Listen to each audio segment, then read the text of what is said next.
Divya, sir you are right.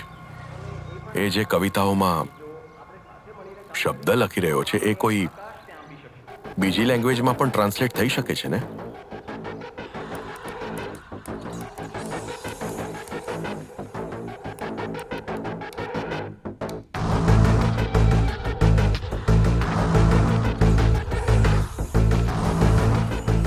It's a translation from Mayur's original Latin god by in 18th century physician god Giovanni Morgani.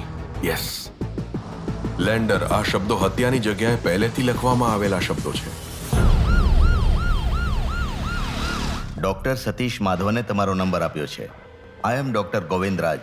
Sir, તમે જે શબ્દ બોલ્યા છો એ કેરળમાં નહીં, ક્યાંક બીજે લખ્યું છે એ મને ખબર છે.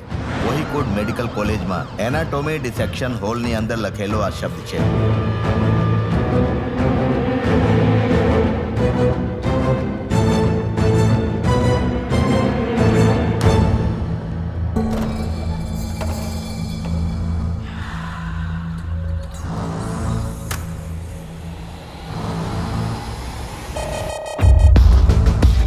Conversation cease. Let laughter flee. This is the place where death delights to help the living.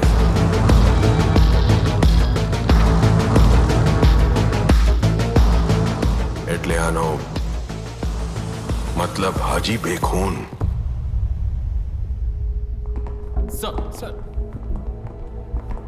Sir first year MBBS student જ ડાયસેક્શન હોલમાં આવે છે. એક બેચમાં 200 સ્ટુડન્ટ્સ છે. અમે એમને અલગ અલગ સ્ટુડન્ટ્સમાં વહેંચીને રાખીએ છીએ. મેડમ, પેલી ટેન્ક્સ શું કામ કરે છે? Formalin tanks. ઓહ, આગલા દિવસે અમે ઓબ્જેક્ટને ડાયસેક્શન ટેન્કમાં રાખી મૂકીએ છીએ. મેડમ, આ જે જગ્યા છે, આઈ મીન પર્ટિક્યુલર હોલમાં, અહીંયા કોઈ પણ પ્રકારનો ક્રાઇમ અથવા ખૂન થવાની કોઈ શક્યતા, કોઈ ઘટના બનવાની શક્યતા છે કે?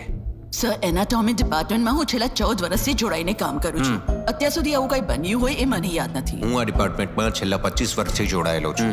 તમને તો ખબર જ છે, આ સરકારી ઇન્સ્ટિટ્યૂટ છે. અહીંયા કોઈને છીંક પણ આવી જાય અથવા શરદી થઈ જાય તો એ ન્યૂઝ બની જાય છે. અહીંયા કંઈ પણ અલગ થાય અને જો એ સમાચાર ન બની જાય એવું તો બની જ ન શકે.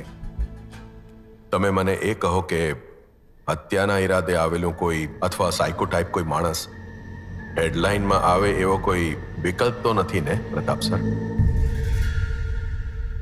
અહીંયાથી જે ભણી ગયા છે એમાંના સ્ટુડન્ટ્સમાંથી જ નહીં, પરંતુ અહીંયાના ટીચર્સ, સ્ટાફ અને એની સાથે રિસર્ચ માટે લવાયેલા આ બકરા સાથે જોડાયેલી ઘણી બધી વાર્તા હોઈ શકે છે. Thank you ma'am. સર,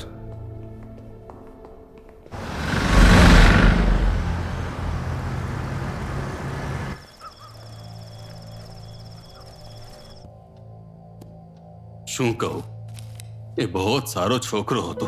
ભણવામાં પણ પહેલો અને સ્પોર્ટ્સમાં પણ એકો. એ ગાતો પણ બહુ સરસ.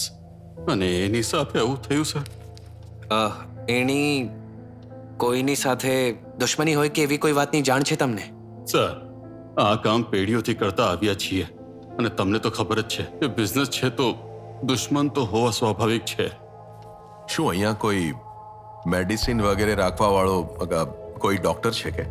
સર, અશોકની એક કઝિન અહીંયા જ હતી અને કોયમ્બટુરની મેડિકલ કોલેજમાં ભણતી હતી. નવીન અને સજી મોહન, આ બંને અશોકની સામે ઉંમરમાં બહુ નાના છે. જેમનું ખૂન થયું છે એમનામાંથી તમે કોઈને ઓળખો છો કે એમને લાગતા ઓળખતા કોઈને પણ તમે જાણો છો? સર, મારા દીકરાએ જ્યારે કેરળમાં બિઝનેસ શરૂ કર્યો હતો ત્યારે 1-2 વાર હું ગયો હતો, પણ આવા કોઈ વ્યક્તિને નથી ઓળખતો.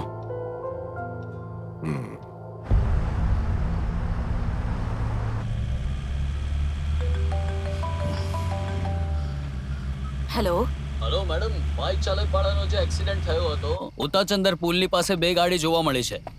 ત્યાં મેડમ એક બાઇક પણ ઊભી હતી.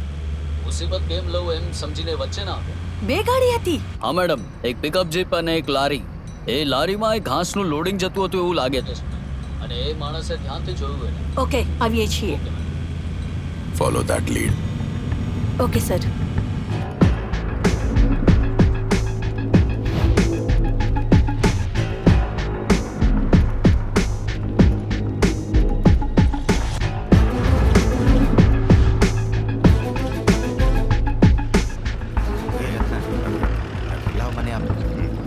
તમારામાંથી શિવમ કુટ્ટી કોણ છે?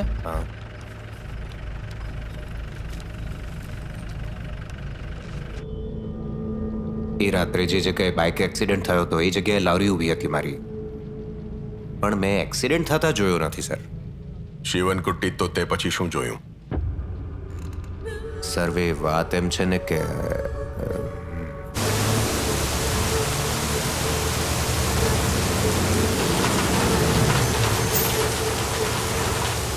અરે ભાઈ એક્સિડન્ટ થયો છે કે? હલો, હોસ્પિટલ જવું છે કે તારી મદદ કરું કે? હલો, કાંઈ નથી, એ તું નીકળી જા, જાય નથી.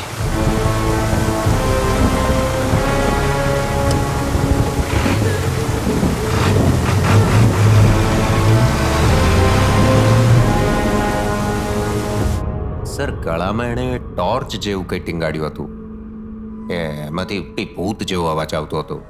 સાચું કહું તો હું બહુ ડરી ગયેલો હતો સર. તે માણસનું મોઢું જોયું હતું? નહીં સર, એ માણસે માસ્ક પહેર્યું હતું અને આખા શરીરને કાળા કપડાથી ઢાંકેલું હતું. માણસ એકદમ પહેલવાન જેવો લાગતો હતો. એનો અવાજ સાંભળીને મને ડર લાગતો હતો સર. સીજો, સર, આવા પ્રસંગે કોઈ ટોર્ચ લઈને મસ્તી કરે એવું તો ના બને. સાચું કહ્યું સર. શિવનકુટ્ટીની જગ્યાએ જો ત્યાં કોઈ હોત અથવા એવી કોઈ ગાડી હોત જેમાં ઘણા લોકો હોત અથવા આના કરતા વધારે તાકાતવાળા કોઈ માણસે ગાડી રોકી હોત તો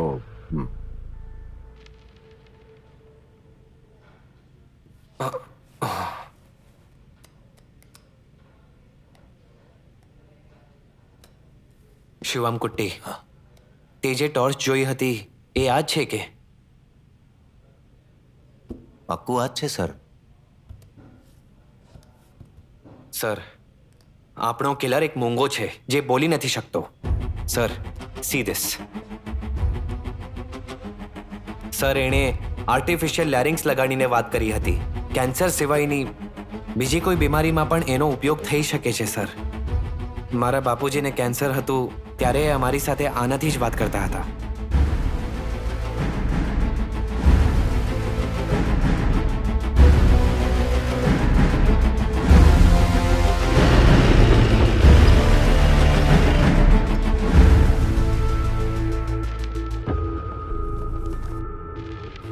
તમે જે શોધી રહ્યા છો એ ડિવાઇસ આવા પ્રકારનું છે?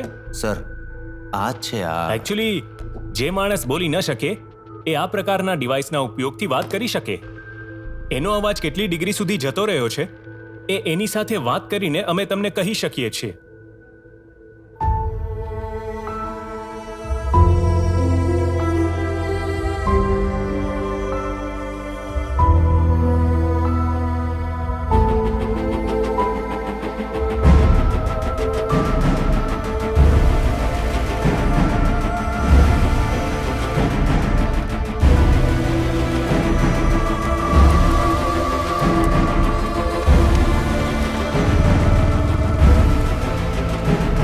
સર, જાણકારી મળી છે એ પ્રમાણે કિલરે જે આર્ટિફિશિયલ લેરિંગ્સનો ઉપયોગ કર્યો છે એ મોડલને આ માર્કેટમાં આવીને ફક્ત 3 વર્ષ થયા છે. અને આ આર્ટિફિશિયલ લેરિંગ્સની ટ્રેનિંગ લેવાવાળા પેશન્ટનું અમારી પાસે લિસ્ટ છે with address and phone number. કિલરે જો કેરળમાં ટ્રેનિંગ લીધી હશે તો એ માણસ પણ આ લિસ્ટમાં હશે. સર, એ લિસ્ટ આપો ને. સર, આ લિસ્ટમાં જુઓ ફક્ત 60 વર્ષની ઉપરના વરિષ્ઠ લોકો છે. એના સિવાય આ લિસ્ટમાં 20 સ્ત્રીઓ છે અને 12 છોકરીઓ પણ છે. અને આપણે જેને શોધીએ છીએ 18 વર્ષની ઉપરના એવા 90 લોકોનું આ લિસ્ટ છે સર. હવે જો આપણે 90 લોકોની પૂછપરછ કરવાનું શરૂ કરીએ તો વિક્ટિમ લિસ્ટને નાની કરવી પડશે. અનવર સાજિદ, તંગશ્રી કોલમ, રોબિન વર્ગીસ, ત્રિવેન્દ્રપુરમ, જગદીશ પુનરેવી, Krishnadas PS Kangra, Sabarinath Krishnadas SBS. Previous page. Krishnadas Kanangara. Sir, Kanangara. Sir, એ અમલાપાડ કનંગરામાં જ છે સર. અમલાપાડ? અશોક સેલ્વરાજની હોટેલમાં જે પાર્ટનર હતો અજેશનું ગામ. Good. Thank you sir. Sir, આ એડ્રેસની અંદર ફોટો નથી. Doesn't matter. આ 90 લોકોમાંથી આપણે સૌથી પહેલા જેની પૂછપરછ કરીશું એ હશે કૃષ્ણદાસ PS, કડામે ગામ, કન્નગરા પોસ્ટ.